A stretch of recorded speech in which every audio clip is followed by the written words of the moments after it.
बिस्मिल्लाहिर्रहमानिर्रहीम। इब्तिदा की मिन अल्लाह ताला के नाम से जो तन्हा इबादत के लायक है। आप और मैं इस चीज़ की गवाही देते हैं कि मोहम्मद सल्लल्लाहु अलैहि वसल्लम उसके आखिरी नबी और रसूल हैं। आप और मैं इस चीज़ पे भी कमिटेड हैं कि इल्म का माखज़ कुरान मजीद, उस तक पहुँचने के रास्ता मेरे नबी की सुन्नत।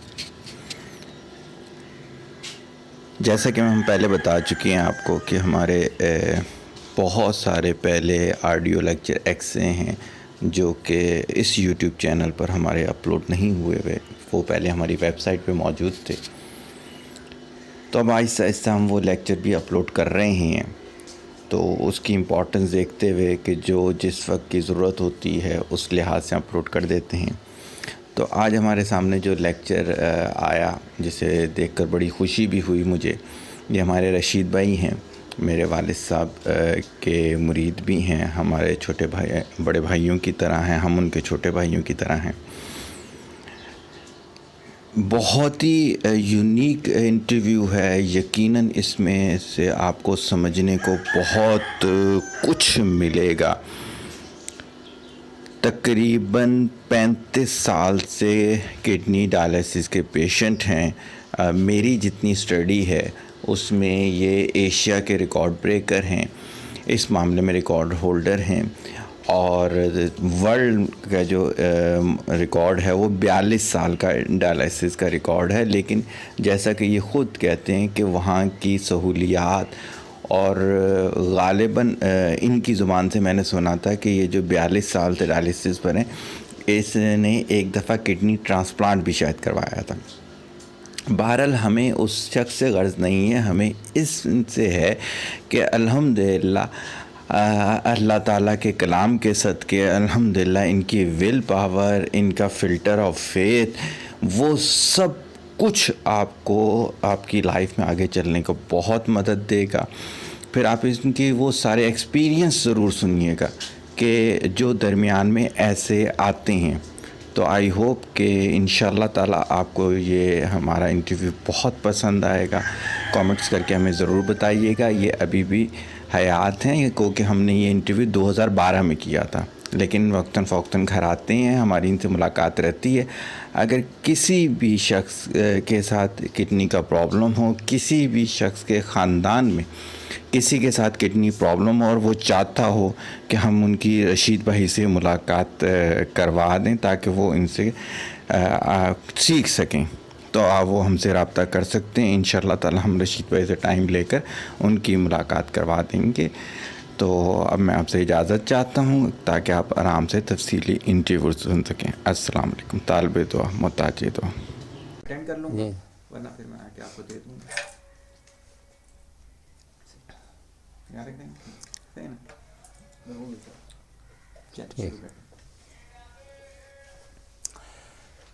सर, मेरा नाम अब्दुल रशीद है और मैं आज़ाद कश्मीर का रहने वाला हूँ। आज़ाद कश्मीर ज़िला रावलाकोट। तो आपको जैसे पता है कि हमारा इलाका जो है बहुत ही ज़्यादा बैकवर्ड है, इंडस्ट्री नहीं है वहाँ पर, कोई और ऐसे इंस्टीट्यूट नहीं है कि जहाँ कोई काम सीख कर वहाँ से बंदा आए। तो आम जिस तरह से हमारे यहाँ से होता है, लोग ट्रैवल करते हैं, आते हैं पंजाब की तरफ, फ्रंटियर की तरफ, और वहाँ पर जो है वो रोज़गार के ज़राए तलाश करते हैं। तो बेसिकली हमारे गांव में एक ही प्राइमरी स्कूल था जिसमें मैंने प्राइमरी तक वहाँ पढ़ा। फिर हमारे गांव से तकरीबन 6 किलोमीटर दूर एक मिडिल स्कूल था, तो उस मिडिल स्कूल में मैंने पढ़ा 8वीं तक। उसके बाद चूँकि हाई स्कूल बहुत ज़्यादा दूर था और हमारी सोर्सेज नहीं थे, ट्रांसपोर्टेशन का उस वक्त बहुत ज़्यादा मसला था, बाई वाक जाना आना बड़ा मसला था, क्योंकि वो तकरीबन 15 किलोमीटर दूर हमारे गांव से। तो मैं कराची आ गया। ऐसे हमारे और भी लोग होते थे यहाँ पर, कोई मिल फैक्ट्री में कोई काम कर रहा है, कोई कुछ कर रहा है। बहरहाल मैं यहाँ पर आकर छोटे मोटे काम करता रहा। फिर मैंने एक रेस्टोरेंट में काम किया और वहाँ मैंने एक बावर्ची का काम सीखा। काम करता रहा मैं। फिर इसी तरह से 1979 में मुझे बहरीन पुलिस के अंदर नौकरी मिली। एक साहब थे, उनके हवाले से वहाँ पर मुझे नौकरी मिली, मैं बहरीन चला गया। बहरीन में मैं नौकरी करता रहा। तो 1985 में मुझे कोई पहले से कोई ऐसी प्रॉब्लम नहीं थी कि किडनी में कोई तकलीफ़ है या ये डेड हो रही है या कोई स्टोन का कोई मसला या कुछ भी नहीं। सिर्फ इतना बताया बाद में डॉक्टर ने कि तुम्हें जो हेपेटाइटिस हुआ था 1984 में, उससे कुछ स्टेप हो गया, इसका स्टेप ले लिया इसने। तो 1985 में मेरी दोनों किडनी डेड हो गई। उसके बाद 1-1.5 साल तक बहरीन गवर्नमेंट ने मुझे रखा वहाँ पर, डायलिसिस मेरा होता रहा। एटलीस्ट क्योंकि हम तो वहाँ के फॉरेनर थे, उन्होंने कहा you should go back to your country. हम वापस आ गए। अब मैं कराची में आ गया। तो कराची में उस वक्त डायलिसिस का सिस्टम जो था बहुत ही बैकवर्ड था और बिगनिंग थी, क्योंकि ये डायलिसिस ट्रीटमेंट की तारीख़ हमारे यहाँ इतनी पुरानी नहीं है हमारे मुल्क की तरह, बल्कि 60s में तो ये चीज़ था ही नहीं, कोई ऐसा शोबा ही नहीं था। उसके बाद ये डॉ मेडिकल कॉलेज के साथ सिविल हॉस्पिटल में यूरोलॉजी का डिपार्टमेंट उन्होंने बनाया, डॉक्टर अदीब रिजवी साहब जो है। तो वहाँ पर जो डायलिसिस की मशीनें थी वो बैकवर्ड सिस्टम था उस वक्त उसका, कि हर कोई उसको बर्दाश्त नहीं कर सकता था और जल्दी जल्दी लोग एक्सपायर हो जाते थे। बहरहाल मैं वहाँ से डिस्चार्ज हो गया, आ गया यहाँ पर। अब कुछ पैसे थे, मैं उसको देता रहा, जब तक गुजारा करता रहा। कभी हफ्ते में 2 बार करा लिया, कभी 3 बार करा लिया। फाइनेंशियल प्रॉब्लम की वजह से कभी ऐसा भी होता था बाज़ औक़ात कि हफ्ते में 1 बार डायलिसिस करवाया। बहरहाल इतना ज़रूर रहा है कि मैं इस बात से घबराया नहीं कि नौकरी मेरी चली गई, इतनी बड़ी महंगी बीमारी है, उसका इलाज अगर कराना है, ज़िंदा रहना है तो लामाला उस पेशेंट को डायलिसिस कराना होगा, अदरवाइज़ वो 1 हफ़्ता तो बहुत बड़ी बात है, 3-4 दिन के अंदर एक्सपायर हो जाएगा। डायलिसिस मस्ट है। बहरहाल ये अल्लाह ताला ने कुछ असबाब ऐसे बना रखे थे, मुझे इतने अरसे तक ज़िंदा रखना था। तो 1985 में मेरी किडनी डेड हुई और 1985 में इसका फाउंडेशन स्टोन रखा जा रहा था कराची किडनी सेंटर का। ये डॉक्टर हैं डॉक्टर जाफ़र हुसैन नकवी, उसके फाउंडर और बिल्डर वो हैं।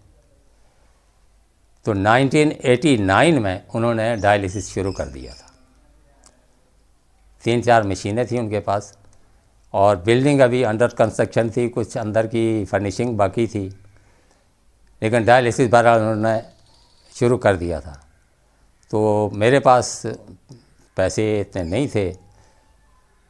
बहरहाल मैंने उनसे रिक्वेस्ट की कि मेरे पास पैसे नहीं हैं और ये डायलिसिस करवाना है और मैं ट्रांसप्लांट भी नहीं कर सकता, क्योंकि उस वक्त डॉक्टर अदीब रिजवी साहब, शायद अब कुछ नरमी हो गई हो, लेकिन उस वक्त जो है ना वो सिर्फ ब्लड रिलेटेड डोनर मांगते थे।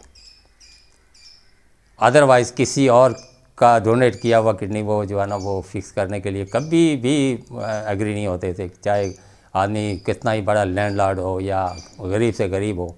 अगर उसके पास डोनर अपना है और वो भी ब्लड रिलेटेड, पेरेंट्स में से कोई, सगे बहन भाइयों में से कोई, अदरवाइज़ ताया चाचा या खाला फूफी इसको भी एक्सेप्ट नहीं करते थे। तो बहरहाल ऐसा कोई था नहीं मेरे पास,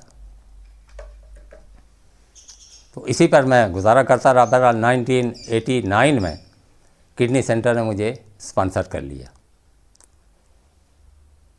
उससे लेकर आज तक अप टू नाउ मतलब मैं किडनी सेंटर में ही डायलिसिस करवा रहा हूँ।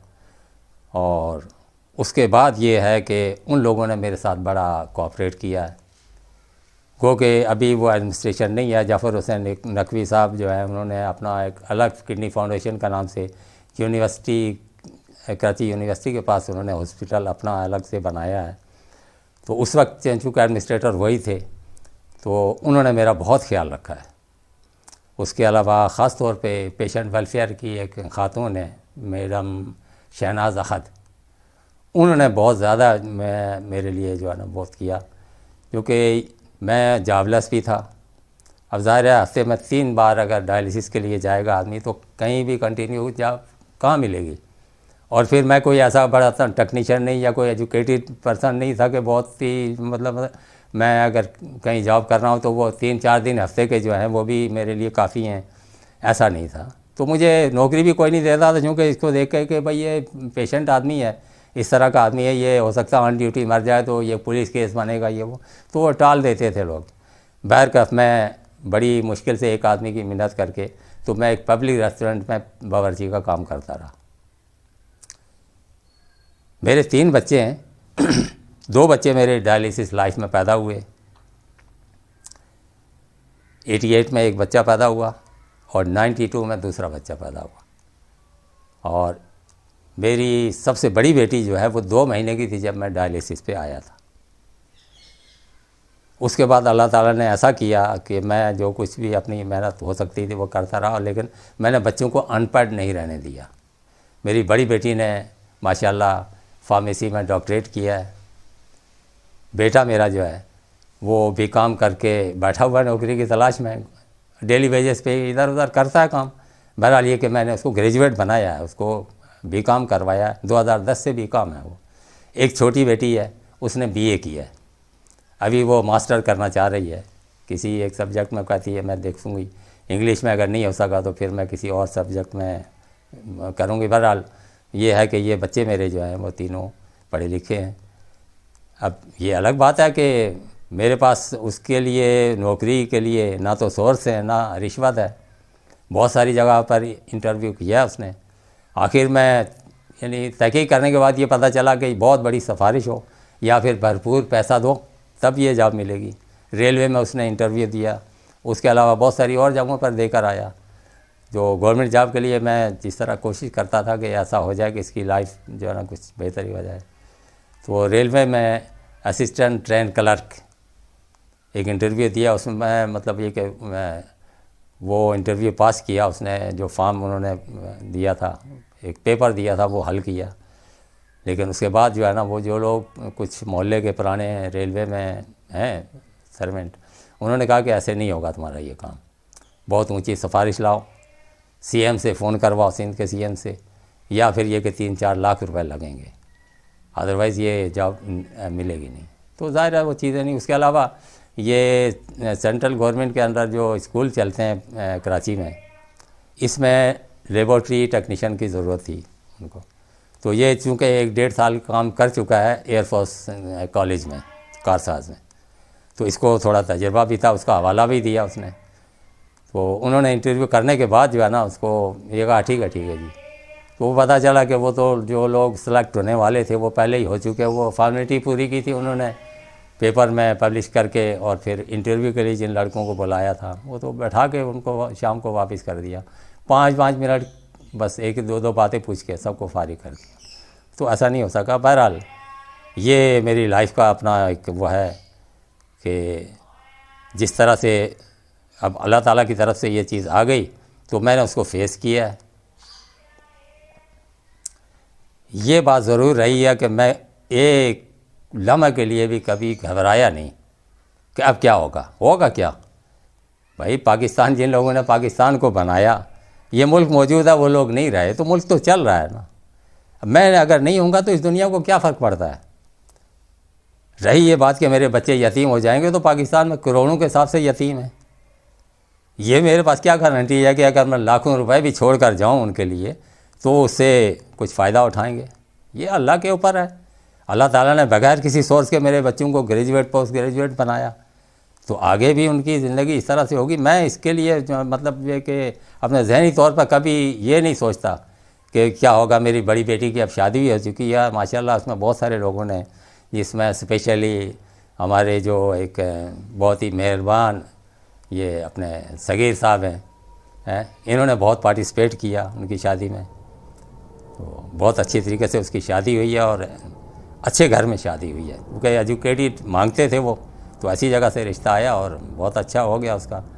अब 2 बच्चे हैं मेरे। तो बाकी जो डायलिसिस की लाइफ है या डायलिसिस जो ट्रीटमेंट है, ये मैं समझता हूँ कि इतना इजी भी नहीं है कि जो आदमी डायलिसिस पे आ गया तो उसके लिए कोई मसला नहीं है। मसाइल तो बहुत हैं इसमें। लेकिन मैं ये कहना चाहूँगा आपके तवसत से कि जो लोग मेरी बात को सुन रहे हैं और अगर उनका कोई अज़ीज़ खुदा न खास्ता या इसी तरह से इसमें मुब्तला है, तो उसको मेरे अपने जो तजुर्बात हैं इसमें, चूँकि मुझे ये 27वां साल चल रहा है डायलिसिस में, जो कि पाकिस्तान में एक रिकॉर्ड लाइफ है। हमारे जो डॉक्टर जाफ़र नकवी हैं किडनी फाउंडेशन वाले, उनका टीवी इंटरव्यू में उन्होंने एक बात बताई थी। किसी ने सवाल किया था कि at least how long the person is depending on dialysis, वो कितना अरसा सरवाइव कर सकता है। तो उन्होंने कहा कि जापान में एक आदमी है जो 28 साल से है। तो इसका मतलब ये है कि जापान की लाइफ और पाकिस्तान की लाइफ, और फिर मैं तो पॉवर्टी लाइन से डे 1 से नीचे रहता हूँ, तो जापान की लाइफ अगर मुझे मिलती तो हो सकता है मैं 28 की बजाय 38 साल भी ज़िंदा रह सकता था। लेकिन बहरहाल अब चूँकि मैं पॉवर्टी लाइन से नीचे रहता हूँ, उसमें यह है कि हमारे यहाँ जो मेडिसन है इसमें डेली 6-7 किस्म की मेडिसन यूज़ करनी पड़ती हैं। अब उसमें यह होता है कि कोई गारंटी नहीं है कि वो मेडिसन उसमें कितनी जाली हैं और कितनी हम असली ले रहे हैं, क्योंकि हमारी बहुत सारी जो बायोकेमिस्ट्री है उसको यानी लेवल में रखने के लिए दवाओं का पेटेंट होना बहुत ज़रूरी है, और जो हमारे यहाँ अवेलेबल नहीं होती हैं।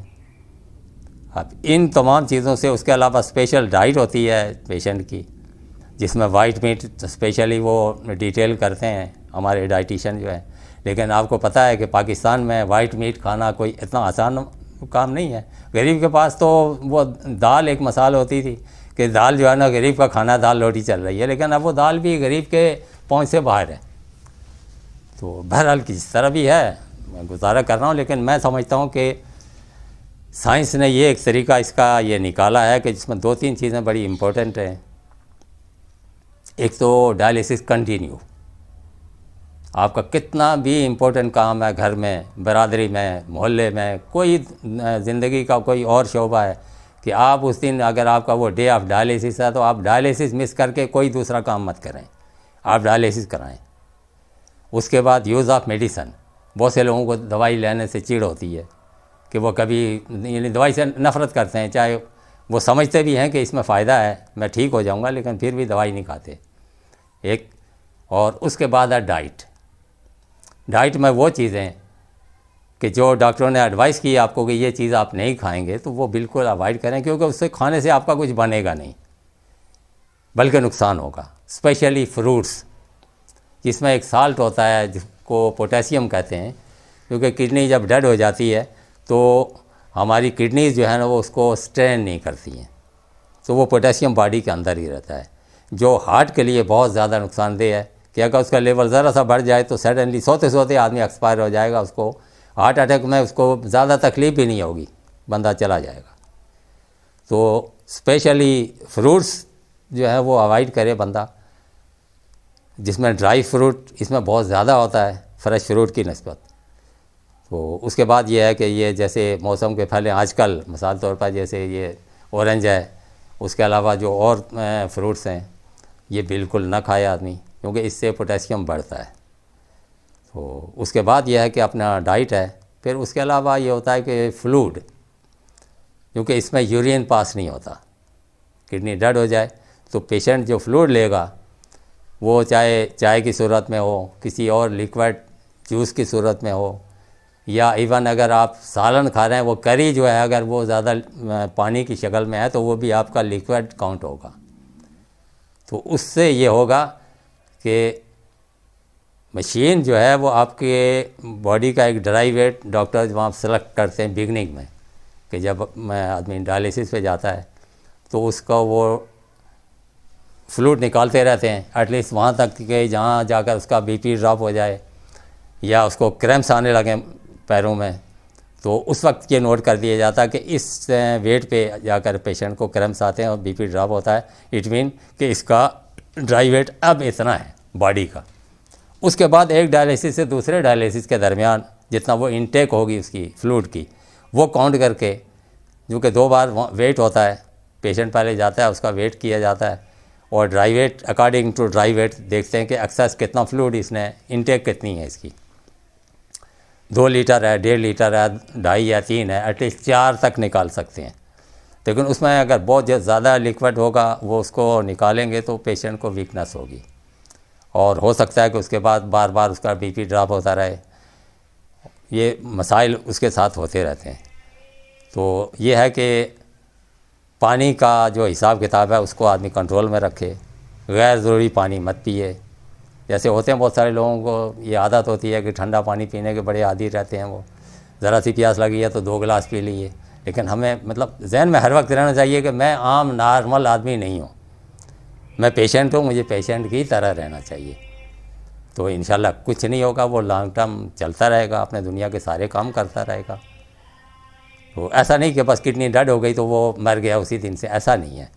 बहुत सारे काम है। देखिए 27 साल तो एक ज़िंदगी का बड़ा, आजकल जो नॉर्मल लाइफ है, मतलब जो एक एवरेज लाइफ है वो 50 to 60 है। तो अब आधी ज़िंदगी तो मेरी इसमें गुजर गई है ना। बहुत सारे काम किए हैं, मेरे बच्चे छोटे थे, जवान हुए, मतलब उनकी शादी देखी एक की। तो अब ये बड़ी बात है ना। और इस दुनिया में जो है ना कौन क्या लेता है इससे ज़्यादा। तो मैं अपने तौर पे बहुत ही सेटिस्फाई हूँ।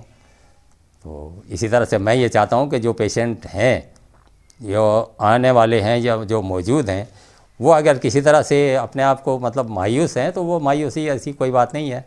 इस ट्रीटमेंट के अंदर डायलिसिस जो है इसमें 1985 से अब तक बहुत चेंज आया और बहुत ज़्यादा इसमें डेवलपमेंट हुई है। बहुत सारे मेडिसन 90s में हमारे पास अवेलेबल नहीं थे जो अब मौजूद हैं। तो उससे इस पेशेंट की लाइफ काफ़ी बड़ी है। और मैं अफसोस करता हूँ कि काश पाकिस्तान में हर शोबे में ऐसी तरक्की होती। इसमें उस वक्त जो बहुत ही ज़्यादा बैकवर्ड मशीनें थीं, अब जो कंप्यूटराइज मशीनें हैं वो साथ साथ उसमें पैनल होते हैं, उसमें नज़र आता है कि आपका इतना फ्लूइड ड्यू है, इतना निकल गया है, आपका बीपी इतना है, वो सब कुछ जो है ना सामने स्क्रीन पे नज़र आता रहता है।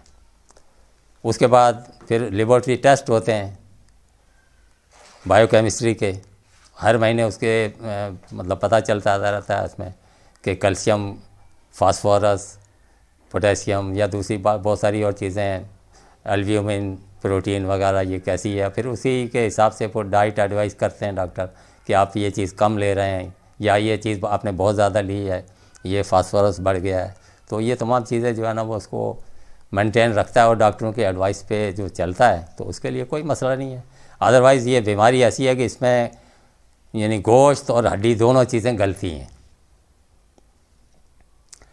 उसमें ये होता है जब किडनी डेड हो जाती है तो यहाँ एक ग्लैंड पैदा होता है जिसको पैराथायराइड मेडिकल में कहते हैं।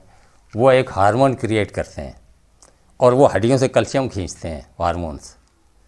उसकी जो क्वांटिटी है वो अगर 700-800 तक चली जाए तो फिर यहाँ से ऑपरेट करना पड़ता है गले से। उसको ऑपरेट करने के बाद एक ये होता है प्रॉब्लम कि सडनली कैल्शियम का लेवल बिल्कुल नीचे आ जाता है और उसमें आदमी की डेथ हो जाती है। अदरवाइज़ ये है कि वो जब ग्लैंड कट जाता है तो उसके बाद वो हार्मोन्स जो है ना उसकी क्रिएशन ख़त्म हो जाती है। लेकिन अभी जदीद तहकीक से ये पता चला है कि ये चेस्ट के अंदर भी होता है ग्लैंड, दिल के पास। तो उसके लिए बिल्कुल जैसे एक ओपन हार्ट सर्जरी होती थी किसी ज़माने में, ऐसा करना पड़ेगा कि उसको वहाँ से काट दिया जाए। तो ये बड़ा एक मतलब क्रिटिकल मसला है कि उसको कैल्शियम और फास्फोरस के लेवल को पेशेंट मेंटेन रखे ताकि उनकी क्रिएशन जो है ना वो क्विक ना हो। अब ये जिस ज़माने में मैं डायलिसिस पे आया था पाकिस्तान में ये इंजेक्शन अवेलेबल नहीं था, इसे कैल्सीचेक्स कहते हैं। ये साल के बाद अगर इसकी क्रिएशन 600-700 तक हो गई है, इसके पैराथायराइड हार्मोन जो है, तो फिर 24 इंजेक्शन लगते हैं। हर डायलिसिस पे एक इंजेक्शन लगता है तो 1 साल के लिए उसकी जो ग्रोथ होती है वो रुक जाती है। 150-200 ऐसे रह जाएंगे, फिर 1 साल होने के बाद फिर दोबारा लगेंगे। तो उससे ये है कि हड्डियों का इतना प्रॉब्लम नहीं होता। अदरवाइज़ ये है कि ये ऐसा मसला होता है कि अगर इसकी ये हार्मोन्स बहुत ज़्यादा बढ़े हुए हैं तो पेशेंट ने अगर करवट बदली तो बिस्तर के ऊपर उसकी पसली टूट जाएगी। बैठा हुआ उठ के खड़ा हुआ, गिरा भी नहीं, सडनली यहाँ से टांग टूट जाएगी। और वो फ्रैक्चर जो है वो फिर ठीक भी नहीं होता। उसके बाद प्रोटीन है, प्रोटीन मतलब ये कि वेस्ट होती रहती है इसमें, गोश्त और हड्डी दो ही चीज़ें तो हैं बदन में। अब यही अगर गल रही हैं तो ज़ाहिर फिर कहाँ तक रहेगा बंदा। अब उसमें यह है कि एहतियात अगर वो कर रहा है, इन चीज़ों को मेंटेन रखना है, अपना प्रोटीन उसकी जो है बॉडी की जो रिक्वायरमेंट है वो पूरी है। उसके बाद कैल्शियम का लेवल सही है, फास्फोरस का लेवल सही है। फास्फोरस अगर बहुत कम हो जाएगा तो उसकी भूख उड़ जाएगी, खा नहीं सकेगा वो। बहुत ज़्यादा अगर बढ़ जाएगा तो फिर उसको इचिंग होगी और हड्डियाँ मतलब कमज़ोर से कमज़ोर तर होती जाएंगी। ज़रा सी चोट लगी हड्डी टूट जाएगी। बहुत सारे और स्किन के प्रॉब्लम पैदा होते हैं। तो इनको मेंटेन करने के लिए डेली यूज़ जो दवाइयाँ हैं उनको कंटिन्यू अपने टाइम पे लेना है। उसके बाद जो है अपनी डाइट है, डाइट में ये कोशिश की जाए कि वो चीज़ें ना खाई जाएं कि जिससे ये चीज़ें क्रिएट होती हैं। मिसाल के तौर पर ऐसी चीज़ें हैं कि हमारा भी डाइजेशन सिस्टम भी जो है वो पहले की तरह नहीं रहता है। हम कोई चीज़ बाज़ार में जैसे बहुत सारे खाने होते हैं, ये बाज़ार के खाने हम हज़म नहीं कर सकते। इनको आप ना खाएं, सिंपल ग़िज़ा हो, आपकी घर की बनी हुई हो, आप वो खाएं, कोई मसला नहीं होगा आपके लिए। फिर पानी का मसला भी नहीं बनेगा। अब जैसे बाज़ार के खाने होते हैं, ये चिकन कढ़ाई नहारी वगैरह, ये अगर पेशेंट खाएगा तो ज़ाहिर है उसको प्यास लगेगी तो वो पानी ज़्यादा लेगा। उसमें यह है कि सडनली ब्रेथलेस हो जाएगा, फिर एमरजेंसी में डायलिसिस होगा। तो ये फिर प्रॉब्लम बढ़ते ही चले जाते हैं। तो मैं समझता हूँ अगर जिस आदमी ने इस तरह से किया, डॉक्टरों की एडवाइस पे चलता रहा, डाइट अपनी कंट्रोल में रखी, इसी तरह से अपने बायोकेमिस्ट्री उसको लेवल में रखा, नॉर्मल रखी, तो कोई फ़र्क नहीं पड़ता है। मैं आपके सामने हूँ, मैं चलता फिरता हूँ, पैदल भी चलता हूँ और कोचिज़ पे सफ़र करके अपने अकेला अस्पताल जाता हूँ, आता हूँ। और आपको पता है कि कोच पे सवार होना जो है ना, इतने बहुत कमज़ोर आदमी का काम नहीं है, क्योंकि वो रोकते नहीं हैं, उतरते और चढ़ते हुए, चलते चलते उतरो, चलते चलते उसके ऊपर सवार हो जाओ। तो ये अभी तक तो कोई ऐसा मतलब मेरे साथ कोई किसी इंजरी का, कोई फ्रैक्चर का कोई मसला नहीं हुआ। तो बहरहाल मसाइल तो होते हैं। तो बाकी ये है कि हमारे मुल्क के हिसाब से मैं समझता हूँ कि ये मेरी रिकॉर्ड लाइफ है। Pakistani history of Pakistan, there is no an other person. कहीं किसी सेंटर में पाकिस्तान में कहीं भी आप देखेंगे 26-27 साल क्या 20 साल का भी आदमी आपको नहीं मिलेगा। बहुत ही अगर वो है, क्योंकि ये बीमारी जो है बड़ी महंगी है, इसमें पैसे की ज़रूरत है।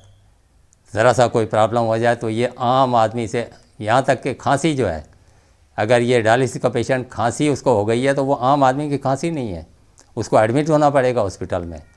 वहाँ पर उसको बाकायदा ट्रीट किया जाएगा, तब जाके उसकी खांसी ठीक होगी। बुखार भी इसी तरह से है। तो अब ऐसे है कि मैंने अपने आप को इस तरह से मेंटेन रखा है कि there is no even single emergency in my life.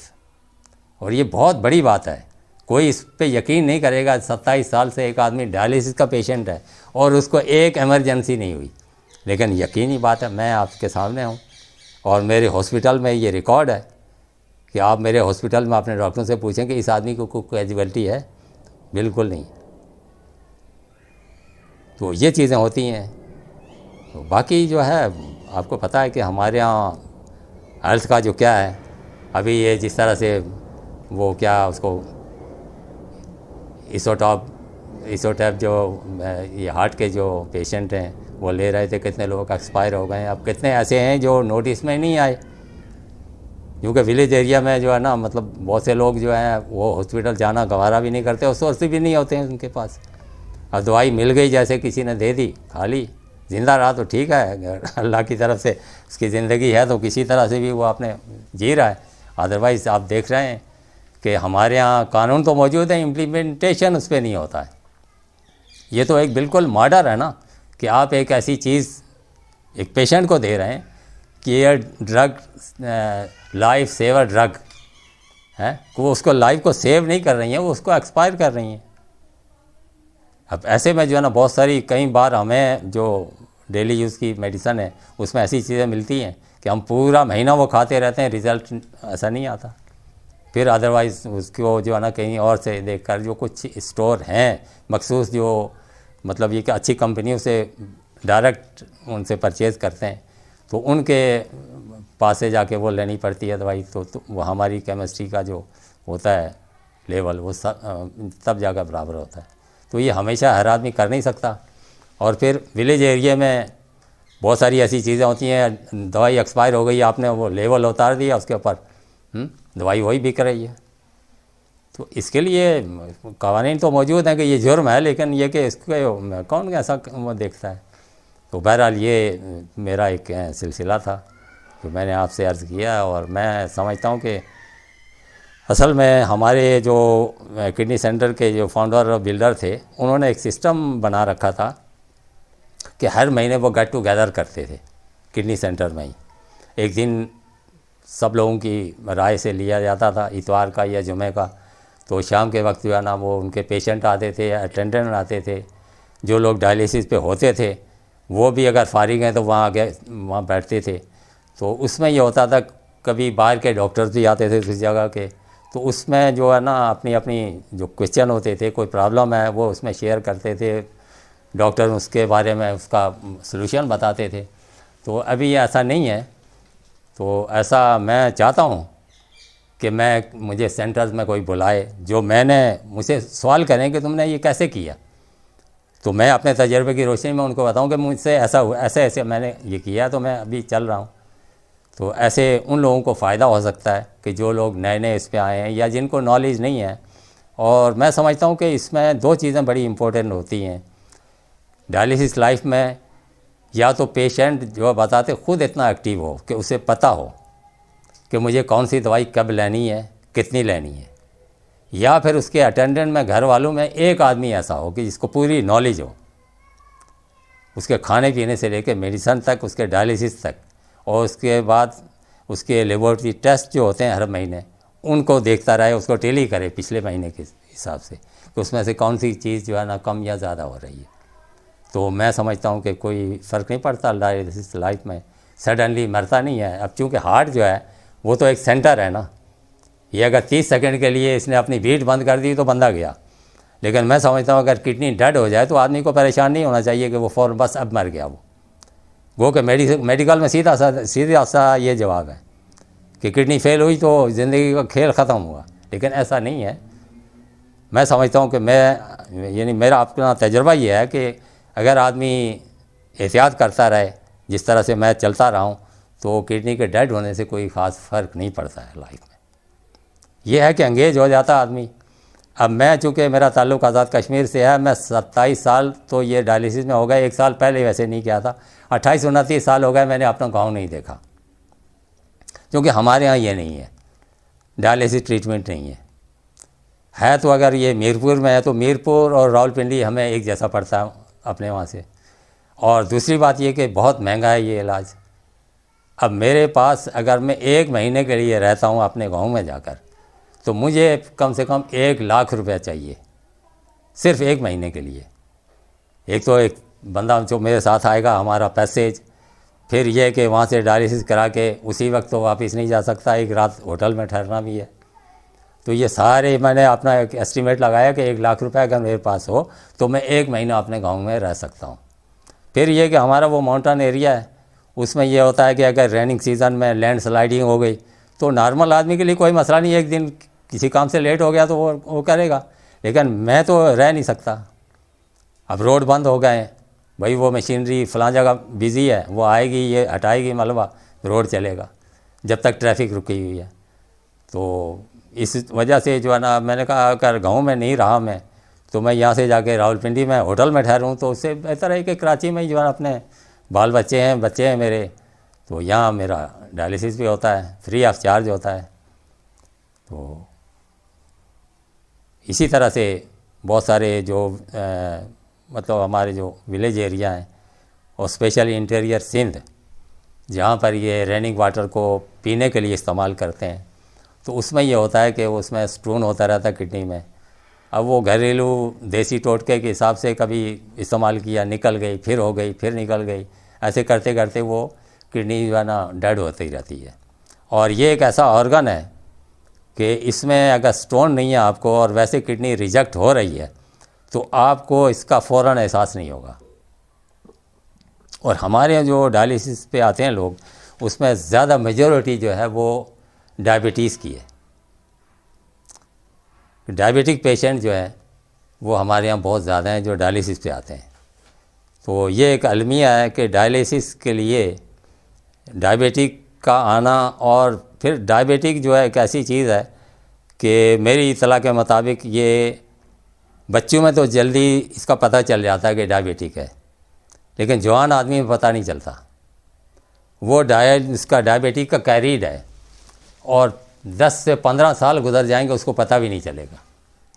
हमारे यहाँ ऐसा सिस्टम तो है नहीं कि हर आदमी का, पब्लिक के हर आदमी का जनरल चेकअप होता है हर साल, तो बिगनिंग में उसका पता चल जाता है, ऐसा नहीं होता। अब वो बंदा जो है खा रहा है, पी रहा है, मस्त है, कोई पता ही नहीं है उसको मेरे अंदर क्या हो रहा है।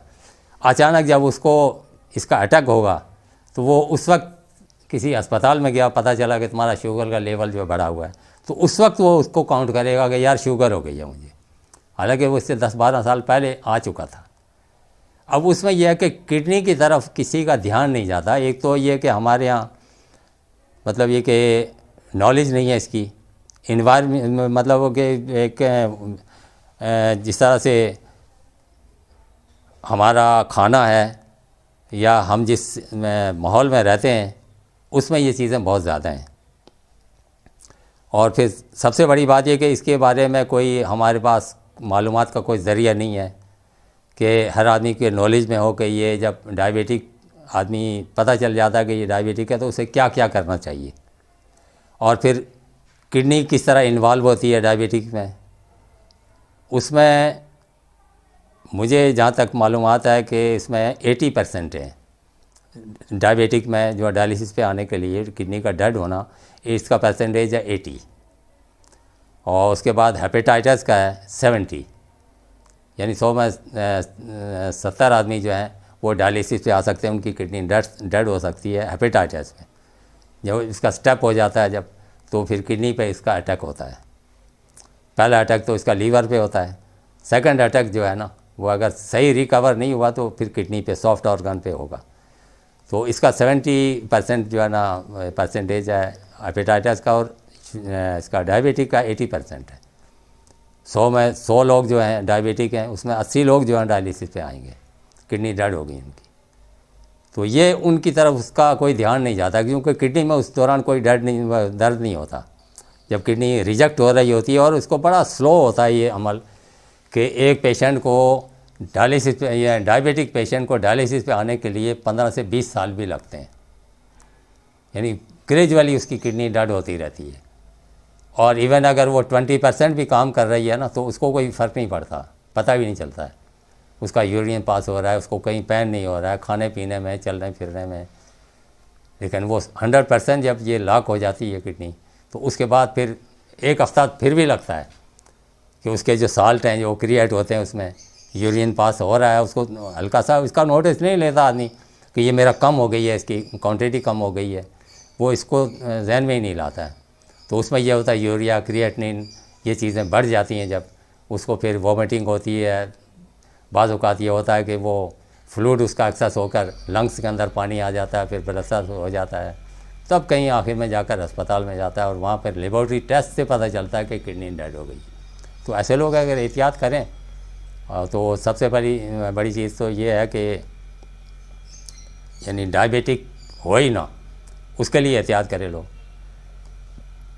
अब अगर हो गई है तो उसको यानी और लंबे अरसे तक जो है ना एक नॉर्मल ज़िंदगी गुजारने के लिए किस तरह से लेकर जाना है।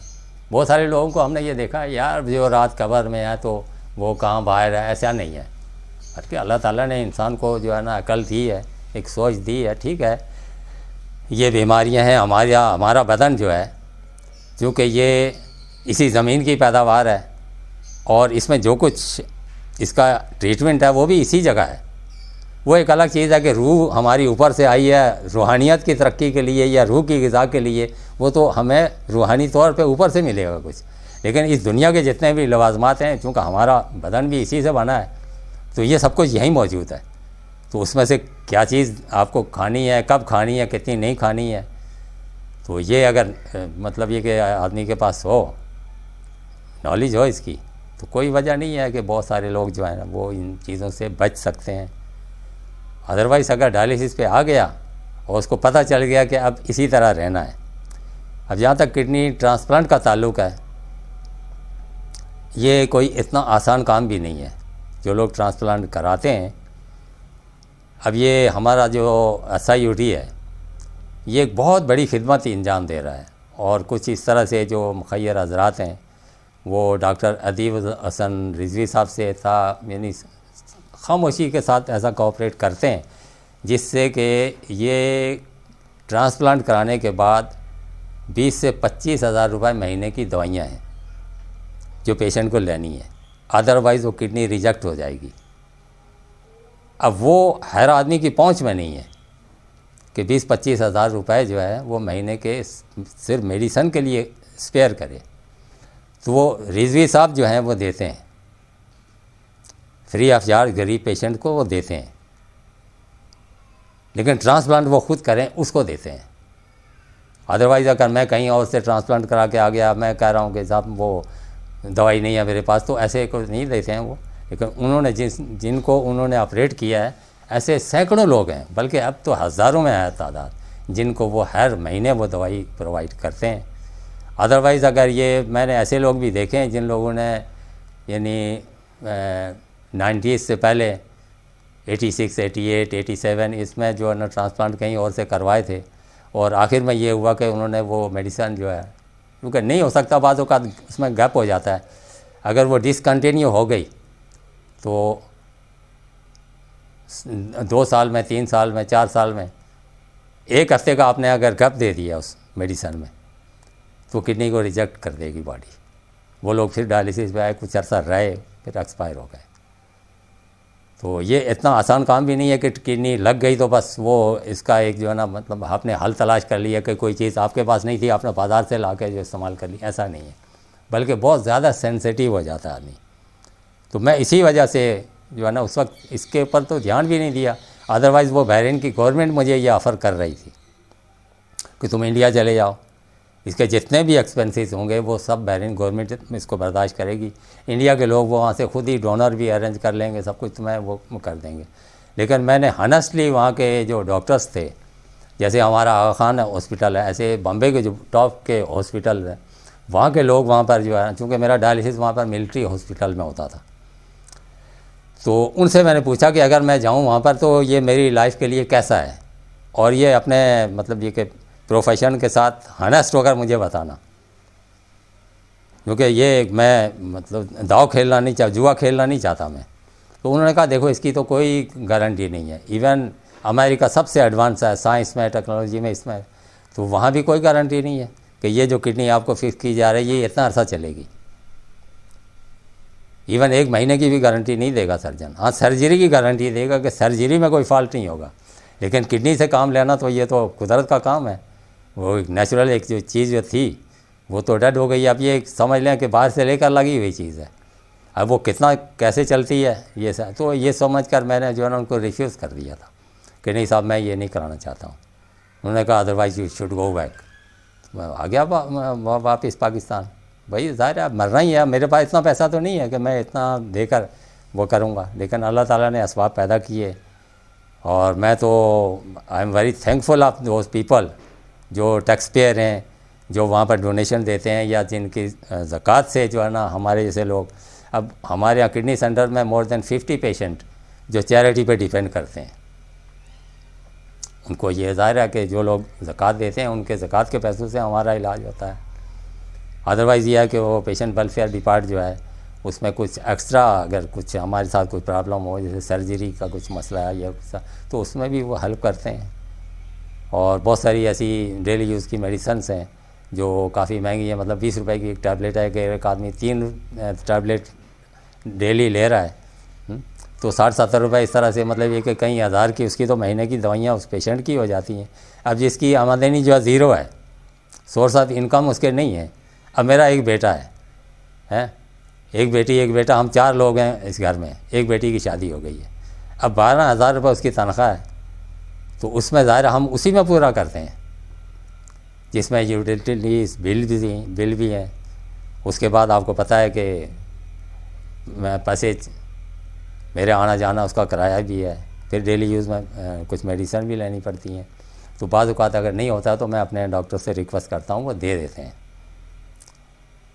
जो मिसाल के तौर पे जो महंगी मेडिसिन है वो हमारे डायलिसिस क्लिनिक के इंचार्ज हैं डॉक्टर हसन नासिर, तो वो महंगी मेडिसिन सप्लाई करते हैं। इससे पहले भी जो पहली एडमिनिस्ट्रेशन थी वो वेलफेयर की पेशेंट वेलफेयर ऑफिसर थी मैडम शहनाज, वो मुझे दिया करती थी, क्योंकि वो मेरे घर पे विज़िट भी की, उन्होंने मेरे बच्चों को देखा, इनको एजुकेटेड में मतलब ये कि बनाने में उनका भी एक बड़ा रोल है।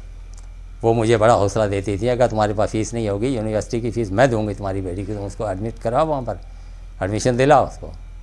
तो अल्लाह ताला ने ऐसा किया कि मेरे बच्चे खुद ही वो करते रहे, ट्यूशन करते रहे, तो अपने ही सोर्सेज पे जो है ना वो यहाँ तक पहुँचे। अदरवाइज़ अगर मैं ये चाहता तो मैं अपने बच्चे को जो है ना कहीं काम सीखने के लिए बैठा देता, मैट्रिक कर लिया, भाई ठीक है बेटा तुम अब ये काम सीखो, कुछ 4 पैसे घर में आएंगे। लेकिन ये बहरहाल अल्लाह ताला हमारा काम चलाता रहा, तो ऐसा हुआ। अब वो ग्रेजुएट हो गया है। अब ये अलग बात है कि नौकरी नहीं मिली, लेकिन ये कम से कम ये तो कोई नहीं कह सकता ना कि जाहिल है ये, है। जब भी कभी मिलेगी तो ठीक उसकी स्टेटस के मुताबिक मिलेगी। तो इसी तरह से मेरी बेटियां हैं, बहुत अच्छी जगह पर उनका रिश्ता हो सकता है, एक का तो हो गया, एक का हो जाएगा। तो ये है, एक आदमी की, गरीब आदमी उससे ज़्यादा और क्या ख्वाब देख सकता है सर। तो यही कुछ मैंने उस वक्त मैं सोचा था कि जब मैं डायलिसिस पे आ गया हूँ तो मैंने बोला कोई बात नहीं, हो लॉन्ग मैं ज़िंदा हूँ, मैं होश में हूँ, सब कुछ ठीक ठाक है। उस वक्त तक मैं अपने बच्चे को कभी उसकी मतलब एजुकेशन जो है वो डिसकंटिन्यू नहीं होने दूँगा। बहुत से लोगों ने मुझसे ये भी बड़े मशवरे दिए, तुम्हारी एक बेटी जो है थोड़ा ज़रा समझदार हो गई है, तुम इसकी कहीं शादी कर दो, तुम्हारा बोझ हल्का हो जाएगा। लेकिन उसका शौक़ था कि मैं पढ़ूँ, तो मैं मतलब कोई ऑफ़र ऐसी कबूल नहीं की। वो यहाँ तक कि उसने जब डॉक्टरेट किया तो ये फेडरल उर्दू यूनिवर्सिटी से किया उसने, तो यहाँ 12,000 रुपये पर सेमेस्टर फ़ीस है। ये सब कुछ वो अपना ट्यूशन करती रही और उसमें किया उसने। तो बहरहाल ये मैं समझता हूँ कि ऐसी कोई बात नहीं है, अल्लाह ताला का एक करम है कि वो हौसला, हिम्मत, विल पावर देने वाला वही है। अदरवाइज़ मैंने देखा है बहुत से पैसे वाले लोग भी जो हैं वो नहीं सर्वाइव कर सके। तो मेरे पास तो कुछ भी नहीं था, लेकिन बस ये कि अल्लाह ताला की दी हुई एक विल पावर है, हिम्मत है कि नहीं मैं कुछ ही, ये कोई मसला नहीं है, मैं कर सकता हूँ, और वो होता रहा है। और ये आपको पता है कि ये एक सेंसिटिविटी हर आदमी मौजूद होती है कि एक आदमी इतना बीमार है, इतना है कि उसकी इवन वो अपनी करवट खुद नहीं बदल सकता। उसी आदमी को आप तना छोड़ दें या कोई ऐसा यानी हादसाती तौर पर आग लग जाए या कोई ऐसी चीज़ आ जाए, वही आदमी जो करवट नहीं बदल सकता वो जंप करके खड़ा हो जाएगा। वो चीज़ उसके अंदर मौजूद होती है, खाली उसको उजागर करने की बात होती है।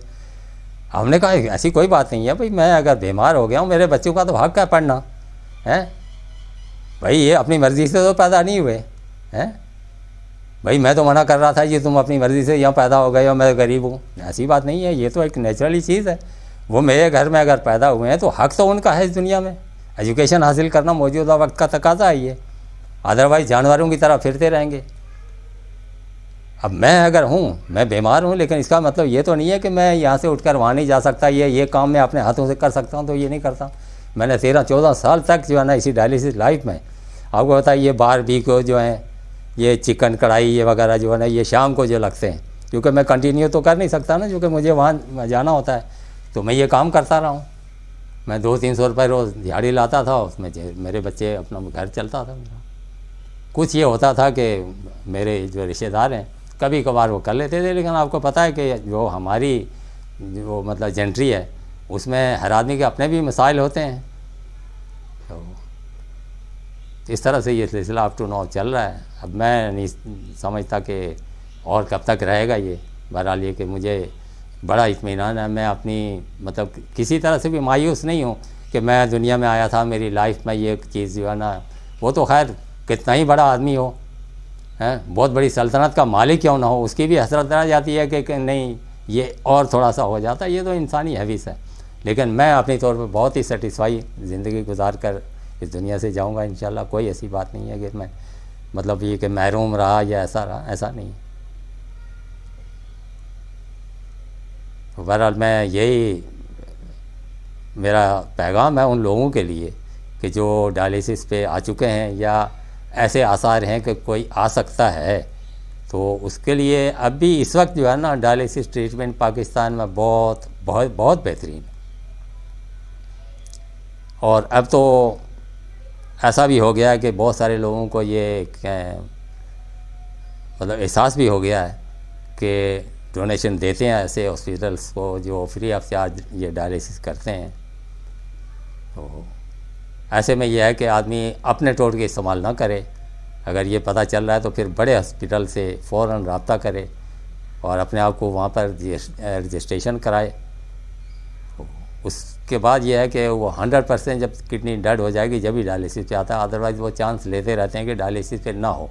आदमी इसी तरह से जहाँ तक जितने दिन भी गुजार सकता है गुजारे। तो एटलीस्ट डॉक्टर जब मजबूर हो जाता है कि अब इसके सिवा चारा नहीं है तो फिर वो करते हैं।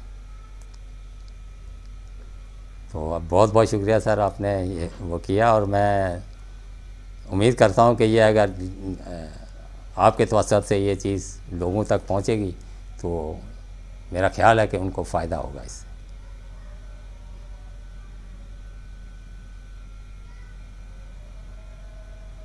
ठीक है सर, हो गया।